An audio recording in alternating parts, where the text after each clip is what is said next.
Okay, the second part of this, we're going to go over informed consent and kind of move through some of that. So I think we've kind of hit this hard throughout your whole education, but we know that people, one of our core values is autonomy. So we want people to be able to make their own choices for their own bodies. But we also know that we have to provide them all the information. Okay, so the things that we might forget to tell them are things like the risks and consequences and anticipated results of the proposed treatment. So for example, if you're doing scaling and root planing and you expect 1 to 2 millimeters of recession or of shrinkage that's going to cause recession, you need to inform them that there possibly could be some sensitivity due to that, right?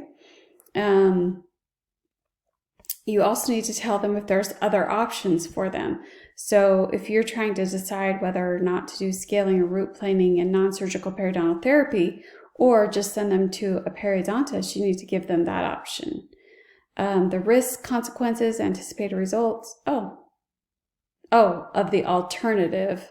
So it's saying of what you're recommending and of the alternative. So you want to give them their options. And then the probable consequences if they don't do anything.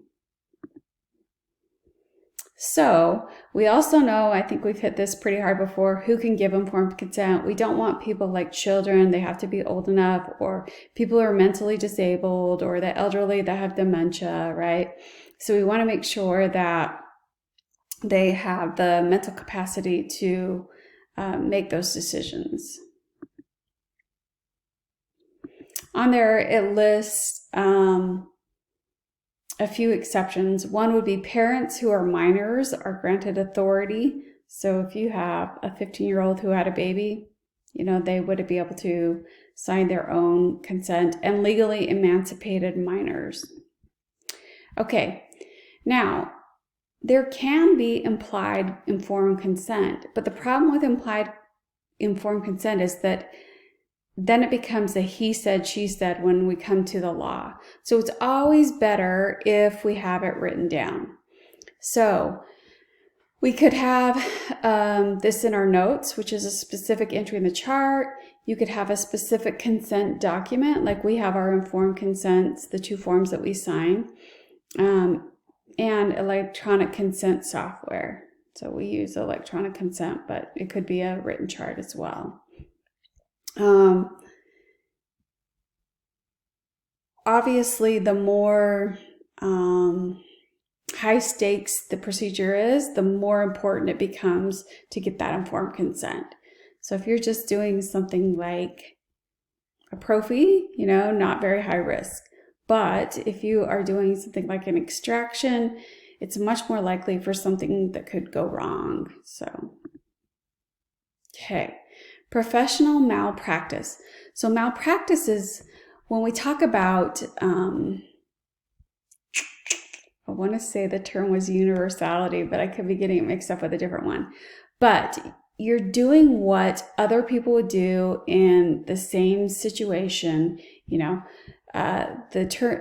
definition here: failure to exercise the degree of care, skill, and learning expected of a reasonably prudent oral healthcare provider in similar circumstances. So if everybody else would, recommend scaling and root planing, you're like, yeah, we're fine, we'll just keep watching it. Well, you could be held liable for that.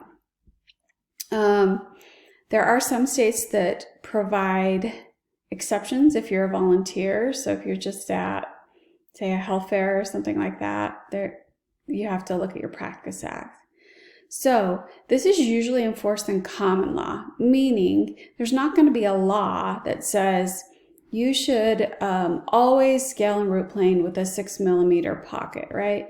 No, what's going to happen is, if you remember what common law was, that's when the judges decided. It's not a statute or in written form.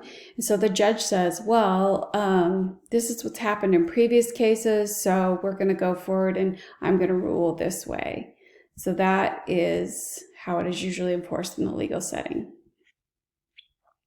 There's something called shared responsibility. So sometimes, it's not just your fault, meaning the patient could also have a role in it.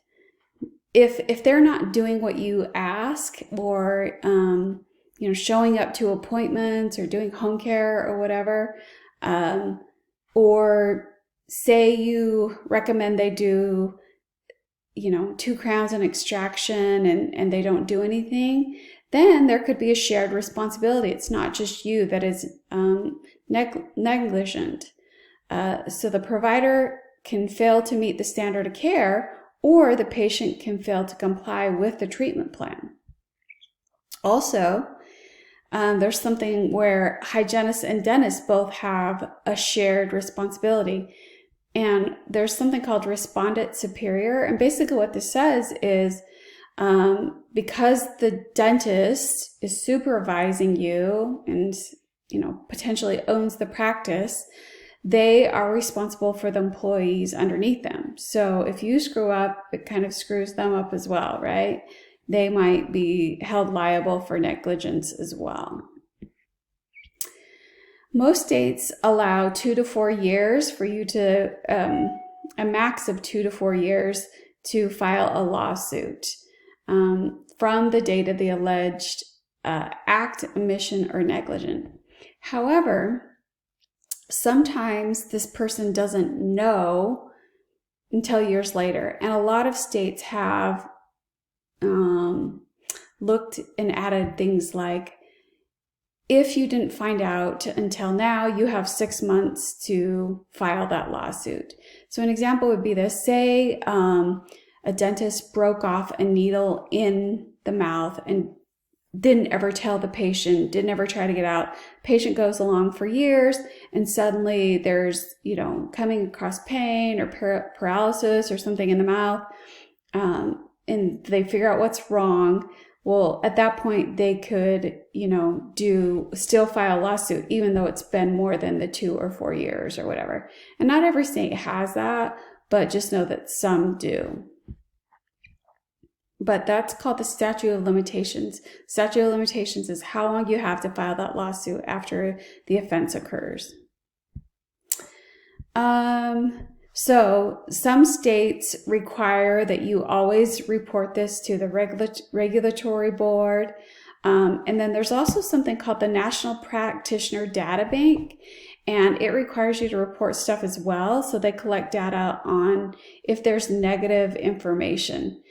I know when I was trying to gather information about local anesthesia and things, this was for my thesis, as far as complaints against hygienists regarding local anesthesia, I went to this National Practitioner Data Bank, and it, provides all the information about that.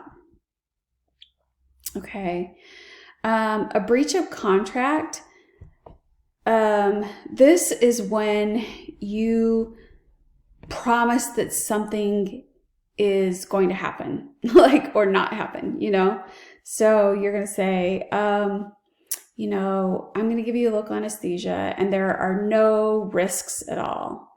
Well, and then say, they get a hematoma or something to that effect. That's why you never want to promise anything, or, after you do scaling root planing, you will have no problems with periodontal disease, your teeth will be fine. Well, can we guarantee that? No, we don't know what oral systemic issues they have. We don't know what their oral hygiene is going to be like. So we don't want to make promises that we can't guarantee, right? That would be considered a breach of contract. Okay, that's the end of this slideshow. So we'll stop there.